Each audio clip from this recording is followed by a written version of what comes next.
Përshëndetje të nderuar miq, do të flasim për zhvillimet e fundit politike dhe nga aktualiteti, por dhe çështje të tjera, të vjetra dhe të reja me avokatin e njohur Zaç Islami. Avokat, përshëndetje dhe faleminderit shumë.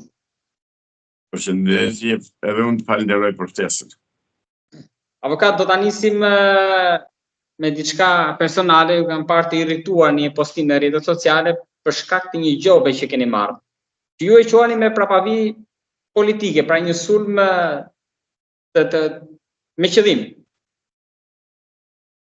Është absolutisht e vërtetë ajo që them dhe është absolutisht e argumentuar, sikundër e keni parë nga videoja, sikundër e dim të tërë që këtu ne kemi 50 vjet që banojmë.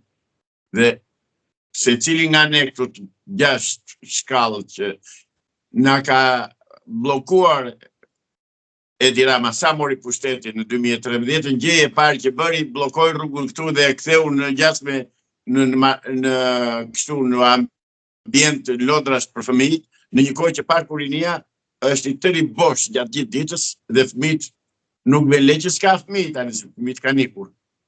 Por e bëri këtë me kërkesën e atij ndërtuesit oligark Vladimir Kosës që ka bërë pallatin përballë neve, përballë zyrës tonë, dhe unë do të doja që të shikoje, ta kthej që kamerën në kuptimin që të shikosh.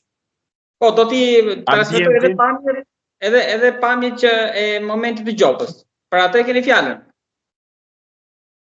Po. Po. Nëse unë nuk... Okej, do t'i transmetoj edhe ato. Transmetoj ato dhe jemi në rregull. Sepse edhe tani makina aty është, makina ka vite aty, jo makina ime, po gjitha makinat e tjerëve, por ku bëhet hileja dhe ku është poshtësia e atyre që vinë këtu të Partisë Socialiste që kanë hapur një zyrë, aty kanë marrë një zyrë me qira, do ta them. Këtu është ambient që të gjithë katet e para komplet janë bërë zyra dhe biznese. Pra, kemi 2 dyqane të mëdha zarzavatesh, që të bëjnë shpërndarje zarzavatesh në për entet, në për hotelet dhe restorantet e Tiranës. Ata bëjnë punën e tyre. Ata do jetojnë, nuk kam asnjë kundërshtim. Problemi është që në qoftë se ka ndonjë subjekt që këtu e bën jetën të vështirë janë pikërisht makinat e këtyre të zarzavateve që e lëvizin gjatë gjithë ditës, me të drejtë ata do shpërndajnë mallin se s'kan ku ta çojnë. Mirë, po vendi këtu është i tillë që nuk mund të bësh të tillë tregtie dhe të tillë transporti. Kështu që ata vështirësojnë dhe neve që banojmë këtu. E kemi kërkuar këtë gjë, të zgjidhet nuk duan, ta zgjidhin kanë, nuk do bashkia që ta zgjidhi. Se mos zgjidhet tani për zgjedhjet, mos ka ndonjë shans, mos ka ndonjë mundësi.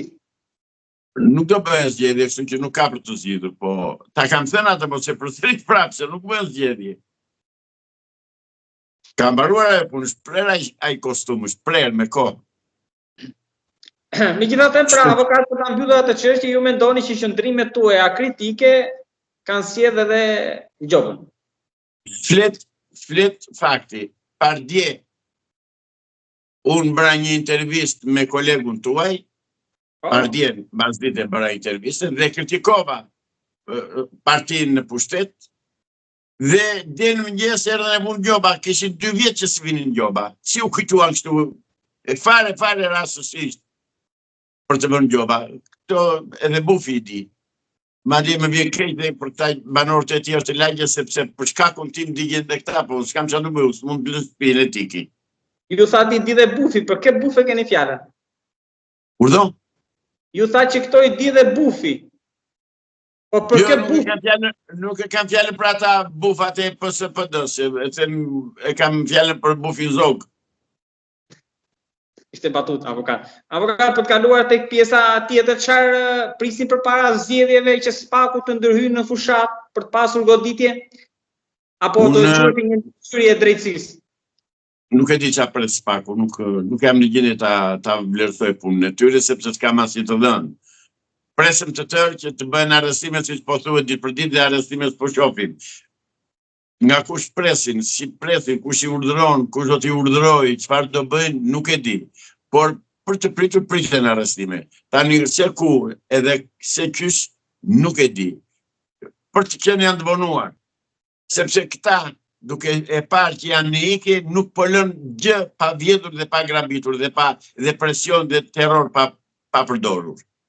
Dhe unë tani jam vënë në një pozicion të tillë që se si i thonë asaj, unë jam as me Ben as me Agan, keq me ata të Berishopullosit, sepse nga alianca që bëri me Belerin, unë i them Berishopullo tani, i vatë Opulos greke, sepse me ata, për ata ka punuar dhe për ata vazhdon të punoj, dhe bën aliancë me ata në një kohë që nuk e di, e pat një video që kisha futur, që kisha transmetuar dje, kur një reparti ushtarak grek në datën 25 mars parakalon dhe kërkon dhe këndon që do marrim Vorjoepirin.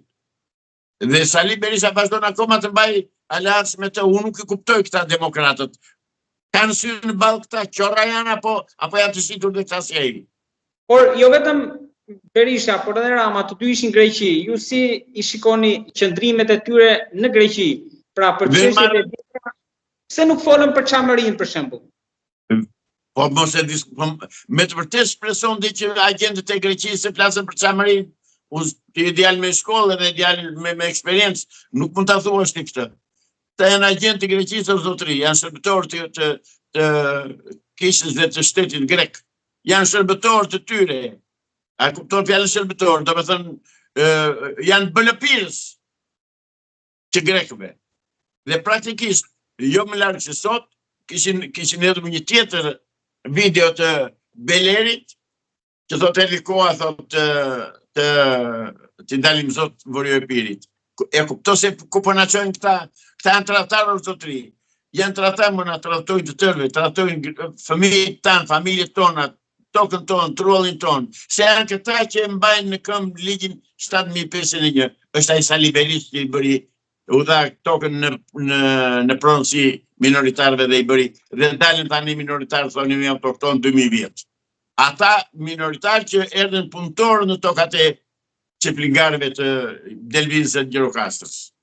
Pra, kushtoj që të fitoj, po bën zgjedhjet, prap marrëdhënia do jetë me Greqinë. Po nuk do bën zgjedhje, zotëri, nuk do bën zgjedhje, po të them prap, kur më thoni nuk po u bën zgjedhje, po nuk do bën, është prera i kostum. Nuk do bën zgjedhje.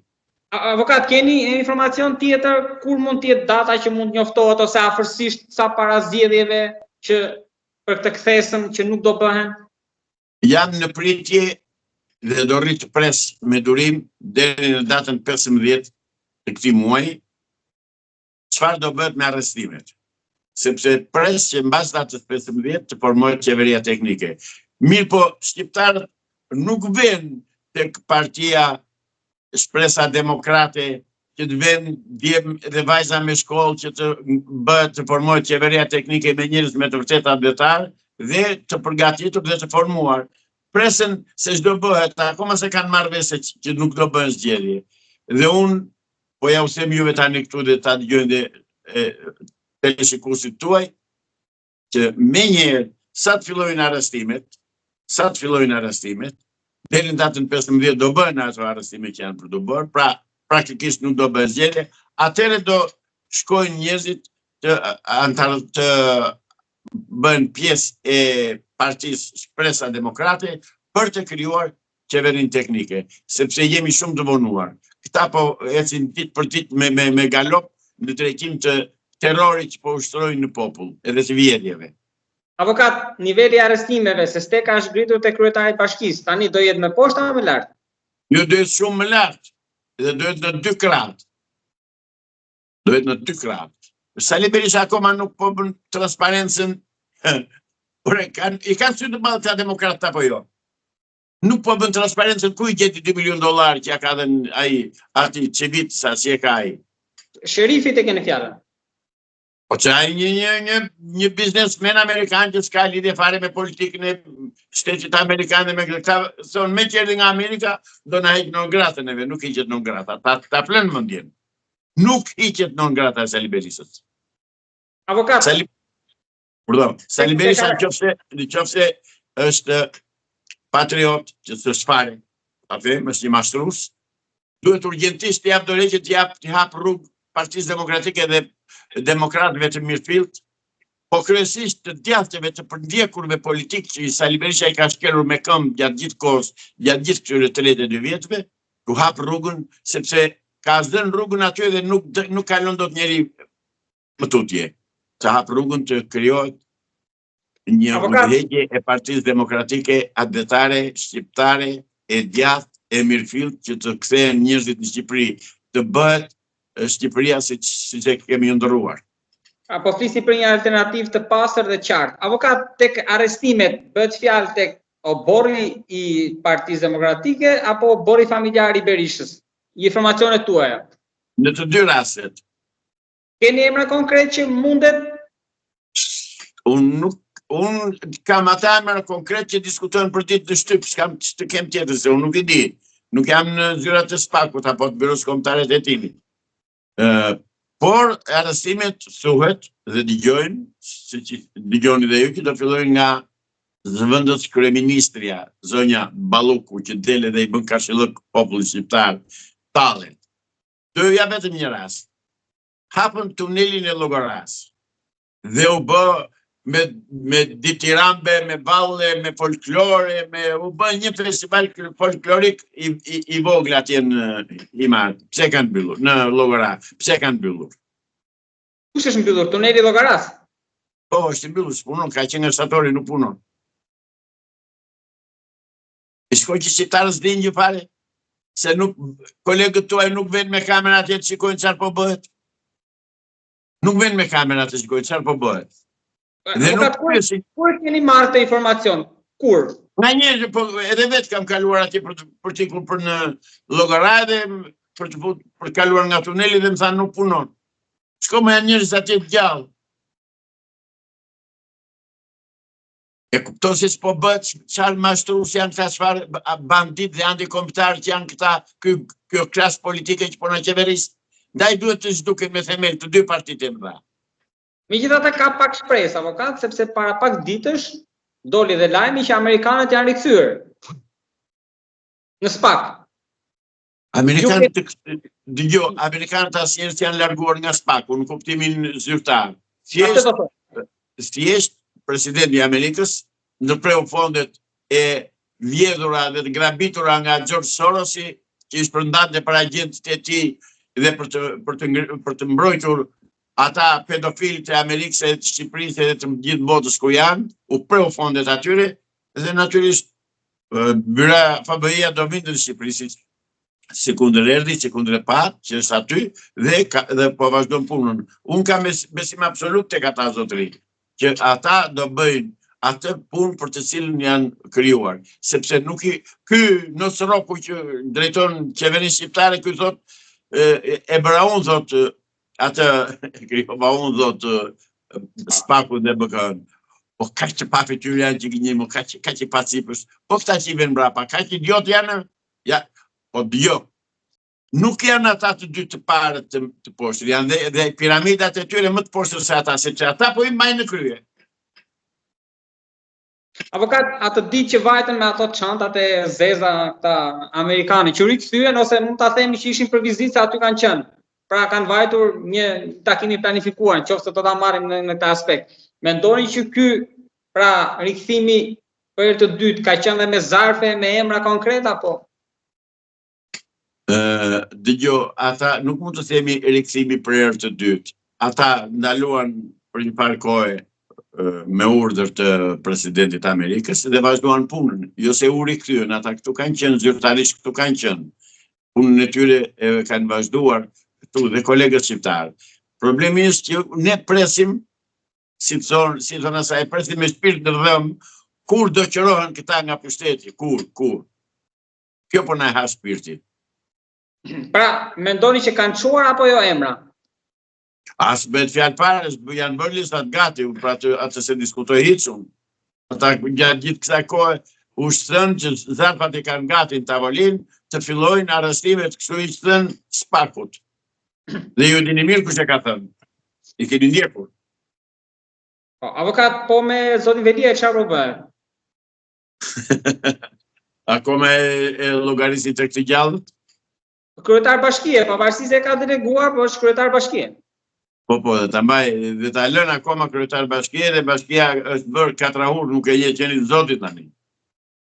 Sepse po hahen mbështetësit e Velis, e Zdromsit, më fal, po hahen mbështetësit e Zdromsit me mbështetësit e Nosrokut. Janë dy grupe në Bashkinë e Tiranës që hahen me njëri tjetrin si qenie derri. Në çfarë aleance mundshme do ta nxirrte Veliaj? Çfarë aleance mundshme mund bënte që mund ta shpëtonte? Kush? Veliaj. Me këtë bënte aleancë. Po, për këtë po ju pyes, a ka ndonjë shans, ndonjë mundësi, ndonjë hapësirë për të bërë ndonjë aleancë që mund ta nxjerrte nga qeveria? Absolutisht, me kë s'ka, me kë. Me kë do ta bëj aleancën, se ai deri në fyt. Avokat, kush do të jetë kryetari i bashkisë në gjykimin tuaj? Do bën zgjedhje. Po e kam fjalën nga Partia Socialiste, mendoni që do ketë një figurë që mundet të promovohet edhe në këto zgjedhje? Jo, nuk do ketë. As nga PD, as nga PS-ja, do ketë të tjera figura, të tjerë qytetarë shqiptarë të ndershëm që do drejtojnë dhe bashkinë dhe qeverinë. Avokat, kemi një paditë të re që është bërë pak më parë, disa muaj më parë, por është i kthyer tani për zotin Berisha, për dosjen Tropoja, për vrasjen Tropoj nga familja Haktaj.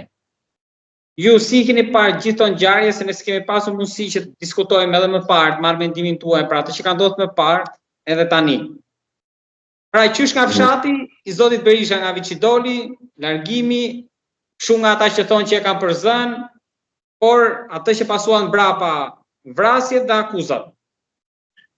Për hir të së vërtetës, për këtë nuk jam absolutisht as pak i informuar, pra arsye se kur ka ndodhur këto ngjarje, unë kam qenë në emigracion dhe nuk e di fare çfarë ka ndodhur në 97 në Shqipëri dhe cilat kanë qenë shkaqet që janë vrarë 140-160 vjet në mos gaboj djem të Tropojës. Kush e ndezi atë zjarr? Dhe për çfarë arsye dhe çfarë është bërë këto nuk i di, dhe s'kam si të jap mendim. Di që atje është bërë një krim i jashtëzakonshëm tek ata njerëz që është futur sherrri midis njëri tjetrit me intrigat që i kanë në dorë gjithmonë t'i bëjnë forcat politike që janë në pushtet. Dhe unë këtë besoj që atyre është bërë një padrejtësi jashtëzakonshme dhe është bërë një krim i madh i cili duhet të thellohet në zbulimin e shkaqeve. Shpresoj që të thellohet dhe të zbulojë shkaqet e vërteta. Mund shkoj spaku të kthehet kaq vite mbrapa, disa nga vepra ndoshta mund të jenë parashkruar apo? Janë njerëzit gjallë dhe të jenë vitet mbrapa. Ato dy zonjat, ai ishe Haklaj me të motrën, ato janë gjallë, ato e din mirë ngjarjet, ato e din mirë historitë, po ato nuk mund të vinë sepse Salihu ka një shpurë të jashtëzakonshme me vete, s'ka sa pron dot. Avokat, do rikthehemi edhe një herë tek aktualiteti, për sa i përket, më jepni një koment ju lutem për kryepeshkopin e ri që u zgjodh. Atë ditë kishin përfaqësues nga disa vende. Do jetë linjë vjetër apo hapet një epokë e re? Ajo që di unë është që është servirur një histori e vjetër me një mantel të ri. Situata në Kishën Ortodokse Shqiptare ka qenë, është dhe do jetë ajo që ka përcaktuar ai koloneli grek Janulatos. Po të shikojmë reagimet që ka në fshatrat e Korçës, fshatrat kufitare të Korçës, dhe po të shikosh dhe reagimet që bëjnë këta grekët, qoftë Matan Kufiri, ai reparti ushtarak, qoftë Beleri dje, do shikoni që vërtetojnë ato që themu, nuk heq, ore keni parasysh gjë, kurrë në kurrës nuk heqën dorë grekët nga pretendimet e tyre. Grekët gjithmonë kërkojnë 10 që të marrë 1. Dhe këte kanë arritur fal pagesave që kanë bërë të gazetarët shqiptarët, që është deklaruar nga Thodori Pangalo, e kanë bërë gjatë gjatë rekrutimeve që kanë bërë presidentëve dhe kryeministrave shqiptar, mos e harroni faktin e turpshëm. Një ofendim botëror që ishte bërë kur ishte president zoti Alfred Mojsiu, që ai papuljasi, edhe e kishin lënë që të takoheshin dhe u kthyen në mes rrugës dhe nuk u bë takimi që e ofendoi. Nuk heqën dorë ata zotëri. Dhe papuljasi atëre ka marrë urdhër nga kisha greke, ka thënë ktheu se ndyshë kemi punë bashkë. Pra armiku i patundur i shqiptarëve në Greqi është kisha greke. Pik. Avokat, por krahasuar dy regjimet këtë pas 90-s latë, pra në demokraci dhe në komunizëm, Enver Hoxha si është përgjigjur këtyre? Ka qenë më i ashpër? Grekëve? Po. Enveri që shërbëtori tyre më i kamufluari, më i përshtirë, dhe do të argumentoj këtë që them, këtë që shërbëtori tyre. Zotëri Enver Hoxha në 46-ën është se nuk i din gjëra shqiptar dhe nuk kanë as informacion. Po unë informacionin i kam nga koha që isha në Greqi, që shtypi dhe gazetat greke i thoshin për ditë. Enver Hoxha në 46-ën është takuar me Metaksaj, ish ministrin e jashtëm të Greqisë, konferencën e paqes, dhe ka marrë urdhër ose kanë bërë marrëveshje që Greqia nuk do lejonte të hynin grupet armatosura për të rrëzuar komunizmin në Shqipëri nëpërmjet kufirit grek, dhe në këmbim, domethënë grekët nuk do lejonin të vinin më grupe të tilla të armatosura, dhe në këmbim Enver Hoxha do të rriqte kartën e identitetit shtetasve grek me komsi shqiptare që ishin çamët, që erdhen me të përzën nga grek, andaj nga të terrorizuar edhe të shkatëruar nga bandat e kishës dhe të Napoleon Zervës, dhe ajo u bë dhe sot e kësaj dite ai sherr është në këmbë, sepse po të kishin kartat e identitetit të asaj periudhe shtetasit grek me komsi shqiptare që janë çamët, do ktheshin tokat e tyre pa një pa dy. Askush nuk do guxonte, ndërsa fal asaj tradhtie të Enverit, sot çamët nuk vendot të shikojnë varret e të parëve të tyre. Kjo është historia e Enverit. Dhe Enveri, edhe pse ishte komunist i thekur, një bastard burr, bëri lidhje marrëdhënie diplomatike me me juntën ushtarake greke, me kolonelin Papadopoulos, me grupin e kolonelëve. E kupton zotëri se kush e ta kuptoi shqiptarët se kush ka qenë Enver Hoxha. Ta shikojnë mirë bile se ose Jorgos se sprit që e ka, se thuhet që ka qenë grek i birësuar, dhe nuk e dim se çfarë ka ndodhur në ato ditë të errta, vite të errta të historisë të Shqipërisë. Jorgo Mavragani, ky është emri i Enver Hoxhës. Në fshat në Kjato është fshati ku janë prindrit e tij me emër Mavragani. Që shkojnë të shikojnë gazetarët, po i lën grekët natyrisht. I Enver Hoxhës, pra, po më thoni që është nga Greqia. Po, Enver Hoxhës. Po s'kemi se shkojmë më larg. Shikoni atë, gjeni një fotografi, në kanë lënë Enveri një fotografi të teatrit, që ishte asnjë gjazet nuk e gjatë, Enveri që 2 metra. Nga dolli ky ka një gjatë. Pra, po më thoni që Enver Hoxha ka qenë grek. Kjo në Greqi, në fshatrat andej, kjo thuhet qartë. Po edhe në Shqipëri, në Gjirokastër kam dëgjuar këtë unë, madje edhe me nga plejt Gjirokastrit, por nuk guzon të flisë njëri sepse këto të shtypin, ore të shtyp shteti dhe një çfarëdo që të jetë shteti të shtyp. Avokat, kjo dekadë, si mbyllet betejë Ilir-Slav?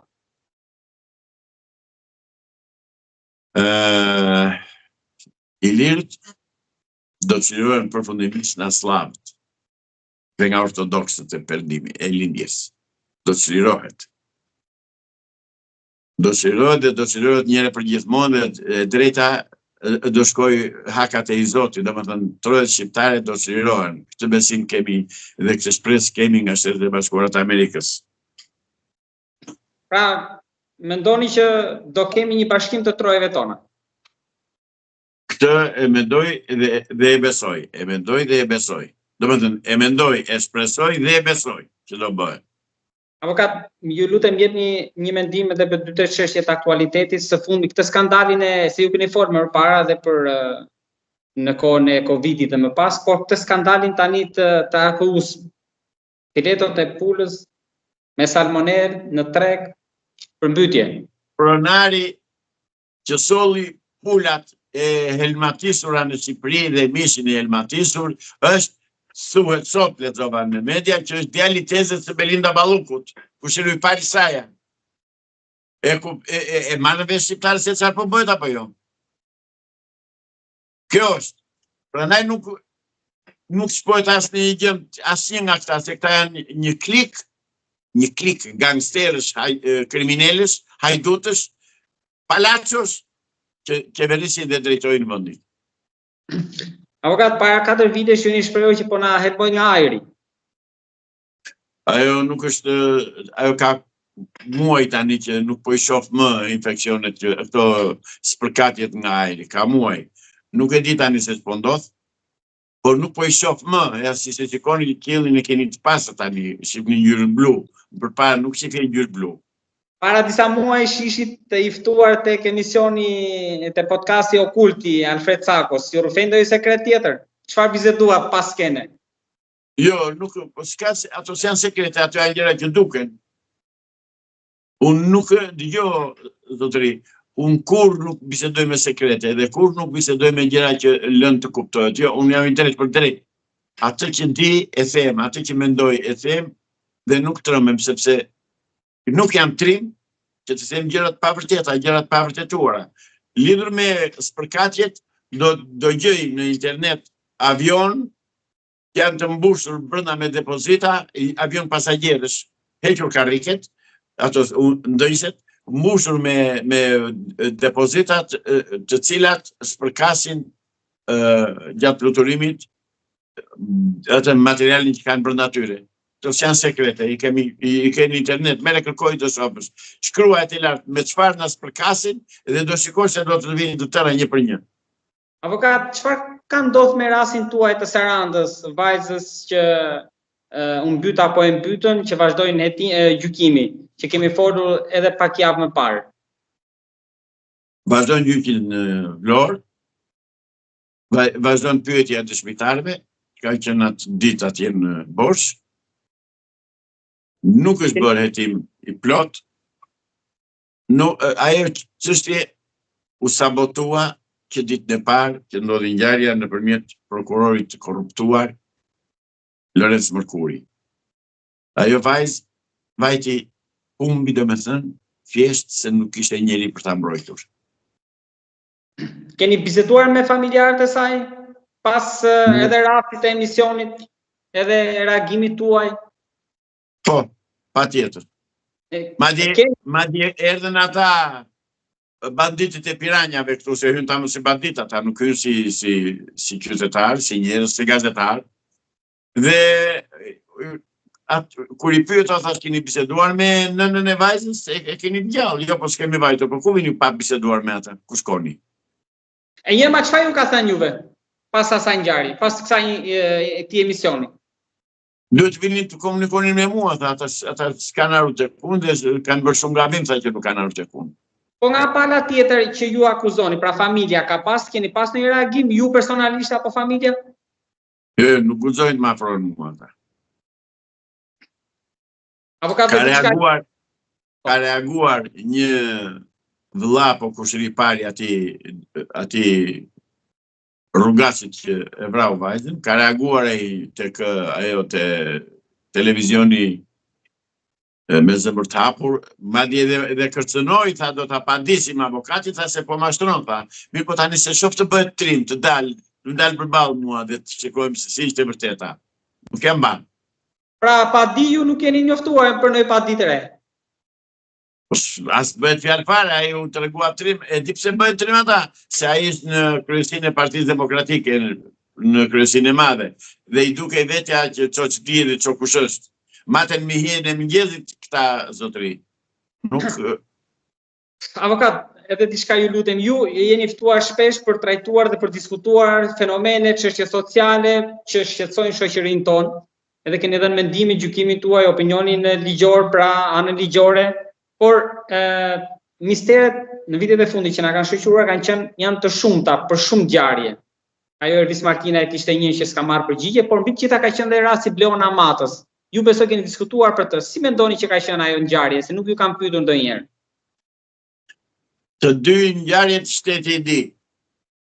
Në të dy rastet shteti ka dienit plot. Për rastin e vajzës më konkretisht, për rastin e vajzës. Ka dienit plot. Ka dienit plot. Pra, ju thoni që shteti e di kush e rrembeu Bleona Matën? Patjetër. Patjetër që e di. Po familja? Edhe familja e di. E di. E din. Po ta them unë. Po aty pliksen dyshojmë dhe del si nga logjika që pleksen interesat të mëdha, nuk e di kush e qyshe tek. Avokat, faleminderit shumë për opinionet, komentet tuaja dhe bisedën troç. Jam i njohës për gjitha. Edhe unë ju falenderoj juve për ftesën, edhe pse më ngasmoni shumë, po s'ka problem.